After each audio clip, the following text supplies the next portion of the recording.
اتل ما أوحي إليك من الكتاب وأقم الصلاة إن الصلاة تنهى عن الفحشاء والمنكر ولذكر الله أكبر والله يعلم ما تصنعون۔ بسم اللہ الرحمن الرحیم، نحمدہ ونصلی علی رسولہ الکریم۔ نور ہدایت کے عنوان سے ایم ٹی اے پر جو پروگرامز پیش کیے جا رہے ہیں، ان میں قرآن کریم کی ان آیات کی مختصر تشریح اور تفسیر پیش کی جاتی ہے جن کی تلاوت حضرت امیر المومنین خلیفۃ المسیح الخامس ایدہ اللہ تعالیٰ بنصر العزیز جہری تلاوت والی نمازوں میں فرماتے ہیں۔ حضور ایدہ اللہ تعالیٰ منگل کے روز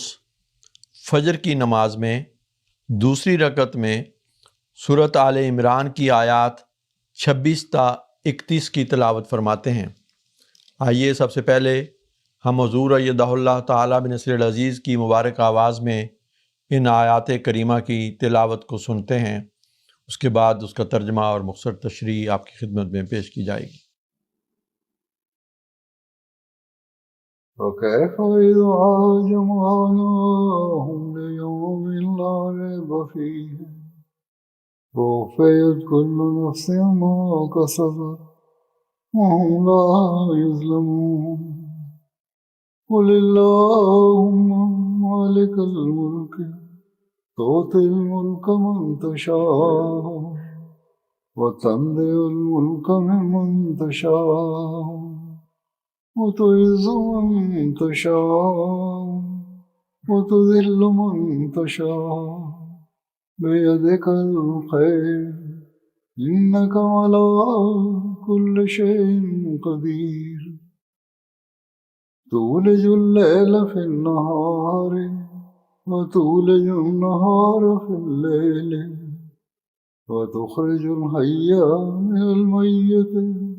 وَتُخْرِجُ الْمَيِّتَ مِنَ الْحَيِّ وَتَرْزُقُ مَن تَشَاءُ بِغَيْرِ حِسَابٍ لا يتخذ المؤمنون الكافرين أولياء من دون المؤمنين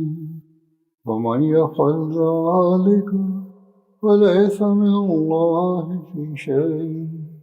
إلا أن تتقوا منهم تقاه ويحذركم الله نفسه وإلى الله المصير قل إن تخفوا ما في صدوركم أو تبدوه يعلمه الله ويعلم ما في السماوات وما في الأرض والله على كل شيء قدير يوم تجد كل نفس عملت من خير محضرا وعملت من سوء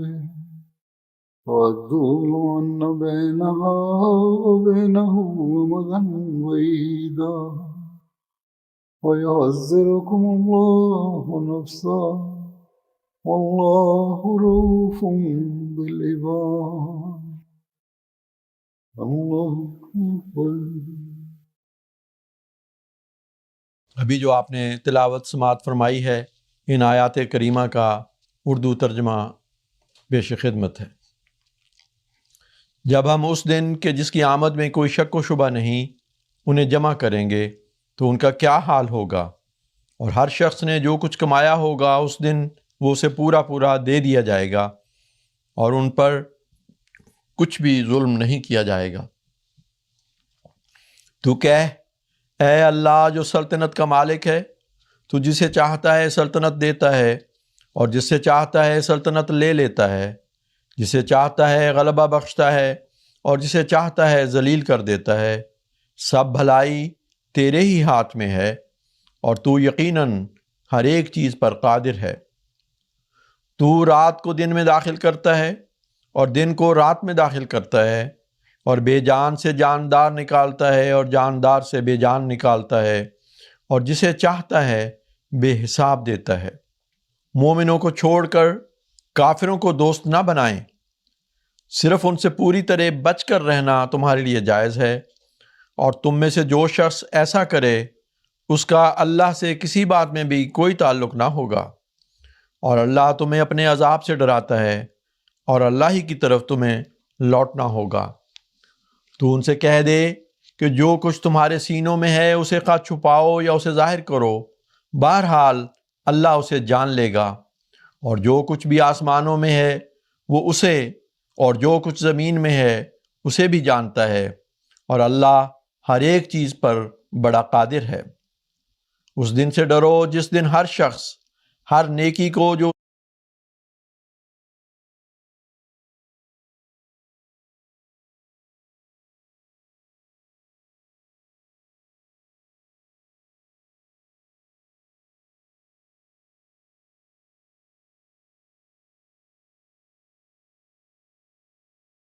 اس نے کی ہوگی اپنے سامنے موجود پائے گا،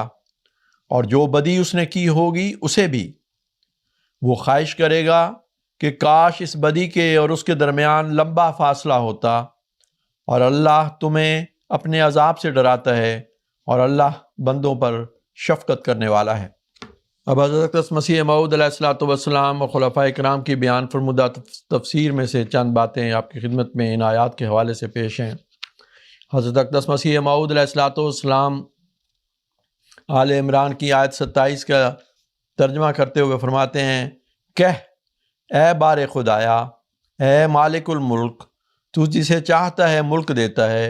اور جسے چاہتا ہے ملک چھین لیتا ہے، تو جسے چاہتا ہے عزت دیتا ہے، اور جسے چاہتا ہے ذلت دیتا ہے۔ ہر یک خیر کہ جس کا انسان طالب ہے تیرے ہی ہاتھ میں ہے، تو ہر یک چیز پر قادر ہے۔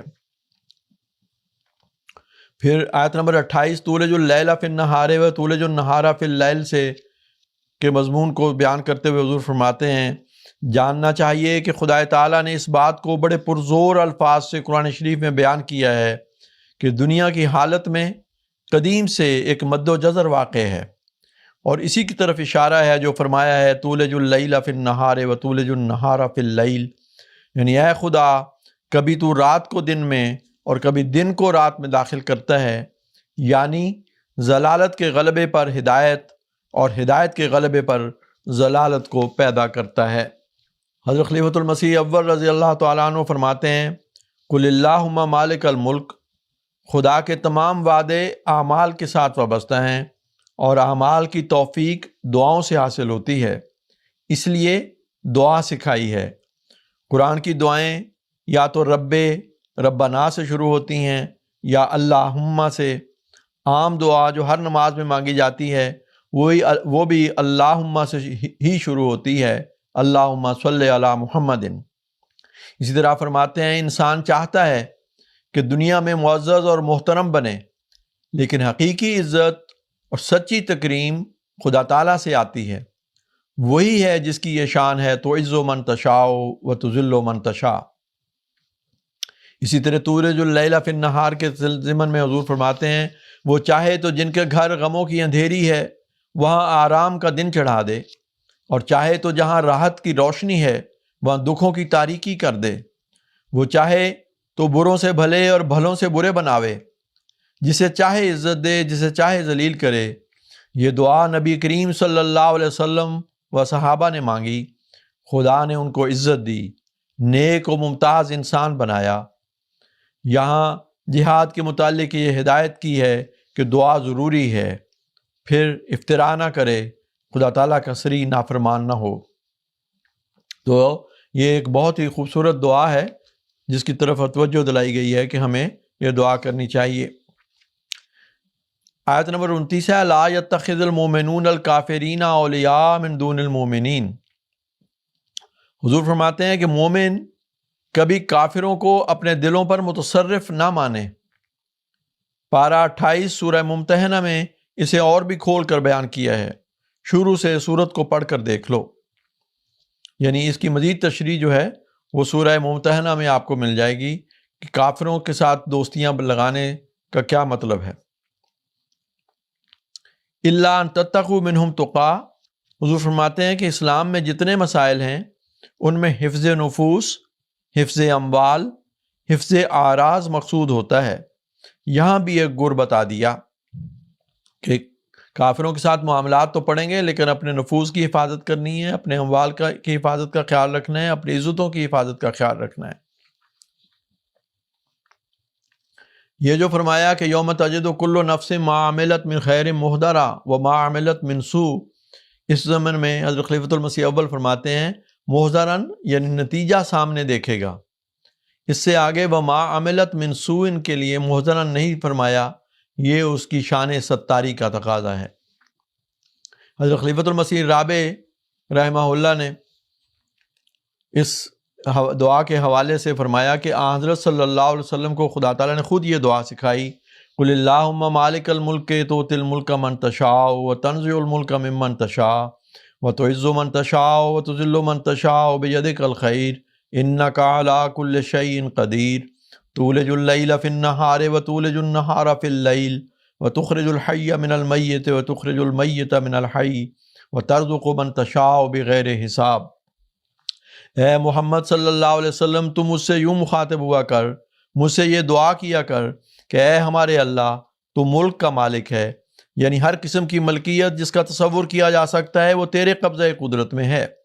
تو تل ملک کا من تشاء، اور دنیا کی بادشاہتیں بھی اور آخرت کی بادشاہتیں بھی تیری طرف سے عطا ہوتی ہیں،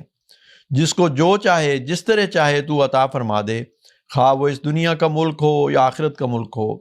وتنزع الملک ممن تشاء، لیکن تو چھیننے کی بھی طاقت رکھتا ہے، جب چاہے کسی کو نااہل قرار دے کر اس سے اپنا عطا کردہ ملک واپس لے لے۔ وتعز من تشاء وتذل من تشاء، تو جس کو چاہتا ہے عزت بخشتا ہے اور جس کو چاہتا ہے اسے ذلیل ہونے دیتا ہے، لیکن بیدک الخیر، تیرے ہاتھ میں خیر ہے، بھلائی ہے، تیری طرف سے کسی کو ذلت نہیں پہنچتی، تو ذلیل ہونے دیتا ہے، یعنی اگر وہ خود ذلیل ہونا چاہتا ہے تو بعض دفعہ تو فیصلہ فرما لیتا ہے کہ اچھا پھر ہم تجھے ذلیل ہونے دیں گے، اور پھر وہ ذلیل اور رسوا ہو جاتا ہے۔ لیکن جہاں تک تیرے ہاتھ کا تعلق ہے، یہ ہاتھ خیر کا ہاتھ ہے، یہ برائی کا ہاتھ نہیں ہے۔ انک علی کل شیء قدیر، اور تو ہر چیز پر قادر ہے جو تو چاہتا ہے، اور چونکہ تو بھلائی چاہتا ہے اس لیے ہم تجھ سے بھلائی کی توقع رکھتے ہیں۔ تولج اللیل فی النہار وتولج النہار فی اللیل، زمانے عدلتے بدلتے رہتے ہیں، راتیں دنوں میں داخل ہو جاتی ہیں اور دنوں کو تو راتوں میں داخل فرما دیتا ہے، جب چاہے راتوں کو دنوں میں داخل فرماتا ہے، دنوں کو راتوں میں داخل فرما دیتا ہے۔ وتخرج الحی من المیت وتخرج المیت من الحی، اور اسی طرح تو زندوں کو مردوں میں داخل کر دیتا ہے اور مردوں کو زندوں میں داخل فرما دیتا ہے۔ بس ہر آن تیرا فضل ہی ہے جو ہمیں ہمیشہ صحیح رستے پر قائم رکھے، اور مردوں سے زندوں میں داخل ہونے والے ہوں، نہ کہ زندوں سے مردوں میں داخل ہونے والے۔ اسی طرح ہمارے زمانے راتوں سے روشنیوں میں تبدیل ہونے والے ہوں، روشنیوں سے راتوں میں تبدیل ہونے والے نہ ہوں۔ وَتَرْزُقُ مَن تَشَاءُ بغیر حساب، اور تو جسے چاہتا ہے بغیر حساب کے اسے رزق عطا فرماتا ہے۔ حضرت خلیفۃ المسیح رابع رحمہ اللہ فرماتے ہیں حضرت صلی اللہ علیہ وسلم نے اس کے متعلق فرمایا کہ جو شخص سورہ فاتحہ کی تلاوت کرتا ہے، پھر آیت الکرسی کی تلاوت کرتا ہے،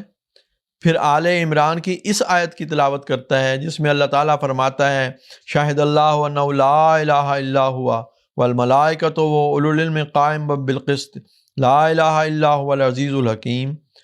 شاہد اللہ تعالیٰ اس بات کا گواہ ہے انہ لا الہ الا ہو، کہ اس کے سوا اور کوئی معبود نہیں، والملائکۃ، اور فرشتے بھی اس بات کے گواہ ہیں، واولو العلم، اور جتنے صاحب علم لوگ ہیں وہ بھی اس بات کے گواہ ہیں، قائما بالقسط، خدا تعالیٰ اور خدا تعالیٰ کی اطاعت کرنے والے سارے ہمیشہ انصاف پر قائم رہتے ہیں، اور وہو العزیز الحکیم، اور وہ هو العزیز الحکیم، عزیز بھی ہے اور حکیم بھی ہے۔ اس آیت کی تلاوت کرتے ہیں اور پھر یہ دعا پڑھتے ہیں جو ابھی میں نے آپ کے سامنے پڑھی ہے، یعنی قل اللہم مالک الملک تؤتی الملک من تشاء والی۔ فرمایا جو شخص بھی ہر فرض نماز کے بعد یہ دعائیں کرے گا، اس کے لیے اللہ تعالیٰ فرماتا ہے کہ میں نے جنت بطور ماوا مقدر کر دی ہے، اور اسے جنت الفردوس میں سکونت عطا کروں گا، اور ہر روز 70 مرتبہ اسے اپنے دیدار سے مشرف کروں گا۔ یہ حدیث کا حوالہ ہے جو حضور نے بیان فرمایا ہے۔ حضور رحمہ اللہ فرماتے ہیں یہاں لفظ 70 جو ہے اس کے متعلق بتانا ضروری ہے کہ عربوں میں یہ ایک عدد ہے جو کثرت کی علامت ہے، یعنی بکثرت میں اسے دیدار نصیب کروں گا۔ تو عرب اسے یوں بھی بیان کیا کرتے ہیں کہ 70 مرتبہ، تو اس سے مراد ظاہری طور پر 70 نہیں ہے۔ بعض تو ان جنتوں میں ایسے بھی ہوں گے جیسے حضرت محمد مصطفیٰ صلی اللہ علیہ وسلم جو ہمیشہ دیدار کی حالت میں ہی رہیں گے۔ اور ساتھ ہی یہ نسخہ جو آپ کے سامنے پیش کیا گیا ہے اس کو حضور صلی اللہ علیہ وسلم نے فراخی رزق کا نسخہ بھی بیان فرمایا ہے۔ تو مختلف قسم کے جو مالی تنگیاں ہیں، اقتصادی مشکلات ہیں، ان سے نجات پانے کے لیے، رزق کی فراخی کے لیے حضرت صلی اللہ علیہ وسلم کی بیان فرمودہ اس نسخے کو ضرور استعمال کرنا چاہیے، یعنی سورہ فاتحہ کی تلاوت سوچ سمجھ کر کی جائے، اس کے مضامین کو سامنے رکھتے ہوئے، پھر آیت الکرسی کی تلاوت کی جائے، پھر آیت آل عمران کی آیت 19 جو ہے اس کی تلاوت کی جائے، اور اس کے بعد پھر اس کے علاوہ یہ دعا قل اللہم مالک الملک والی جو ہے یہ پڑھی جائے۔ تو حضور حضرت صلی اللہ علیہ وسلم نے یہ فرمایا ہے کہ اس کے نتیجے میں اسے جنت عطا ہوگی اور اس کے لیے اللہ تعالیٰ کا دیدار میسر ہوگا، اور آپ نے یہ بھی فرمایا کہ اس کے نتیجے میں اس کے رزق میں فراخی ہوگی۔ حضرت خلیفۃ المسیح رابع رحمہ اللہ فرماتے ہیں بس وہ لوگ جو مختلف قسم کی تنگیوں میں مبتلا ہوتے ہیں ان کو اسی ترتیب سے یہ دعا کرنی چاہیے، جس کا آخری ٹکڑا یہ ہے وَتَرْزُقُ مَن تَشَاءُ بِغَيْرِ حساب۔ تو ان سب دعاؤں سے گزرنے کے بعد جب آپ وَتَرْزُقُ مَن تَشَاءُ بِغَيْرِ حساب تک پہنچیں گے تو اللہ تعالیٰ آپ کی اس دعا کو باقی سب دعاؤں کی برکت سے بھی قبول فرما لے گا اور آپ کے رزق میں فراخی عطا فرمائے گا۔ اللہ تعالیٰ ہمیں اس بات کی توفیق بخشے کہ ہم ان قرآنی آیات اور حضرت صلی اللہ علیہ وسلم کے ارشادات کو سامنے رکھتے ہوئے ان کے مطابق اپنی زندگیوں کو گزارنے والے ہوں، اور اللہ تعالیٰ سے دعائیں کرتے ہوئے اس کے فضل اور رحمت اور اس کی طرف سے رزق میں فراخی اور اس کی جنت اور اس کے دیدار کے ہمیشہ طالب رہیں۔ اللہ تعالیٰ ہم سب کو اس بات کی توفیق عطا فرمائے۔ اتل ما اوحی الیک من الکتاب واقم الصلاة ان الصلاة تنہى عن الفحشاء والمنکر ولذکر اللہ اکبر واللہ یعلم ما تصنعون۔